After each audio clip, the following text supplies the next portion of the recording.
Ever get this feeling that how we use AI now is like just the tip of the iceberg? Like it's all about to change so fast. Well, that's what we're getting into today with Ethan Mollick's Co-Intelligence, living and working with AI. Yeah, it really digs into how AI is going from just software to like almost another mind to work with. Mollick throws out this idea that AI is less like software and more like a whole new intelligence. He even compares working with AI to that old chess-playing robot, what was it called? The Mechanical Turk? Oh yeah, the one where everyone thought a machine was beating humans at chess, but it was really a guy hiding inside making the move. Exactly, but isn't that kind of what's so fascinating about AI right now? It can feel so convincingly intelligent, even if it's not, truly sentient. Totally. And this isn't just some abstract debate anymore. How we see AI is changing how we work, how we're creative, even how we learn. Okay, so let's talk about AI in the workplace. That's what everyone wants to know, right? Is my job about to be replaced by a robot? Well, Mollick says it's not that simple, just replaced or safe. He's got this concept, the jagged frontier. Picture like a whole spectrum of work tasks. One side, things humans are still way better at complex decisions, emotional stuff. And on the other side, you've got AI. Right. And over there, AI excels, data crunching, coming up with creative options, even coding. That jagged frontier is that messy middle where what humans can do and what AI can do are always kind of bumping into each other. And that frontier is always moving as AI gets better. So then how do we, actually navigate that if it keeps changing? Mollick talks about becoming centaurs or cyborgs. Sounds sci-fi, but bear with me. Centaur work. That's about dividing tasks strategically, using each other's strengths. You lead where AI falls short, let it handle the rest.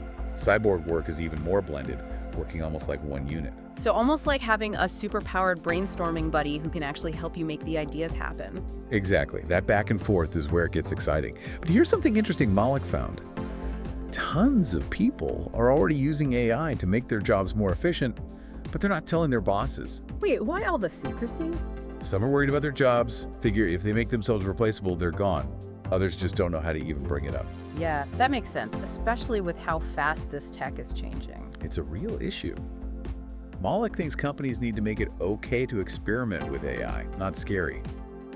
Being good with AI, not hiding from it, that's what will give them an edge. So it's not just the AI itself, but how we use it, how we adapt. But before we jump to how this hits education, I want to go back to something you said earlier about AI feeling almost like another mind. Oh, right. Yeah, it's one of the most fascinating but kind of freaky parts of how AI is developing. It's like that chatbot, what was it, Eugene Guzman? The one pretending to be that Ukrainian teenager? The one that convinced a bunch of judges it was human. Wait, for real? A third of them, which technically means it passed the Turing test. But like Mollick points out, it's not about if an AI can fool us for 5 minutes in a chat. It's more about what happens when they're so good at acting human that we can't tell the difference. Exactly. We're dealing with that already with those AI companions like, remember Replica? Oh yeah, how could I forget? Got a little too real for some people, all the romantic stuff. Right. And that just opens up this whole other can of worms about how we connect with technology, what even counts as connection, and it's only going to get more complicated. Which might be a good time to talk about AI and creativity. Because if AI can hold a conversation, even kind of fake emotions, what does that mean for stuff like art, music, writing? Now, this is where things get really interesting. We talked about AI maybe taking jobs, but what about AI as like a creative partner? Could it help us be even more creative? Yeah, that's what everyone's excited about, right? But Mollick also gets into how this could go wrong. He talks about AI hallucinations. Right, that whole thing where AI just makes stuff up, facts, sources, even events, and acts like it's no big deal. Like it's just making stuff up as it goes. Pretty much. Mollick even gives this example. A lawyer used 6 legal cases, and AI cited totally made up. Oof, that's not good. So then how do we balance that creative side with it, going off the rails sometimes? $1,000,000 question, right? Yeah. I think it goes back to that co-intelligence idea. Not just blindly trusting AI, but getting what it's good at, what it's not, and working with that. So kind of like that cyborg thing you were saying, that back and forth is key here too? Totally. But this also gets us to another area where AI is about to make a huge splash: education. Okay, so is AI gonna replace teachers entirely? I've seen some wild headlines about that. It's a common worry, but Mollick actually says the opposite. He thinks AI could make real knowledge, expertise more important, not less. Like, he uses the example of a calculator.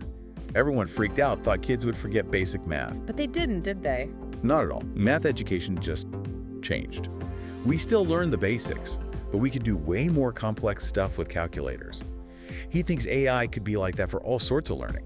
So it's less memorizing facts, more about, I don't know, the why behind them, the bigger picture, and AI gets us there faster. You got it. Imagine every student with a personalized AI tutor, just for them. Okay, now that would be huge. Someone who knows exactly how you learn best. That's amazing. Right. And this isn't just like some far-off thing. Mollick's already doing this in his classes. He's using AI to act like venture capitalists, mentors, even historical figures, giving students feedback. Wow, so it's not just giving info, it's actually part of the learning process. And giving personalized help the whole way, which makes that deliberate practice thing, really pushing yourself to master something, even more important. Because even if AI helps us learn faster, becoming an expert still takes, actual time and effort. Totally. But it makes you wonder, if AI can make us learn so much faster, what does being an expert even mean anymore? That's a big one. Makes me think about those different ways AI could change in the next few years. Speaking of which, didn't Mollick talk about 3 scenarios for the future of AI? He did, and they go from mildly reassuring to kind of scary. Let's start reassuring then. What happens if AI just stops getting better? This is as good as it gets. So this as good as it gets scenario, kind of weird name if AI is stalling out, right? Does that mean we just hit a wall with how smart AI can get? It might sound, I don't know, a little disappointing after all that talk about AI getting more intelligent. But think about what we can already do, right? Now imagine that tech is everywhere, everyone's using it. What happens when anyone can make a video that's totally fake but looks completely real? Yeah, that could get messy really fast. Yeah. We've already got enough trouble with fake news and stuff. Exactly. So even if the tech itself doesn't get any better, we've got to get a lot better at figuring out what's real, what's not. So it's less about robots taking over, more about us not being able to tell what's real anymore? That's a big part of what Mollick's worried about.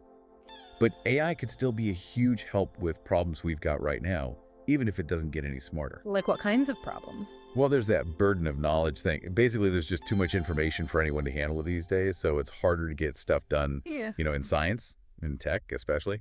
It's like we're drowning in data.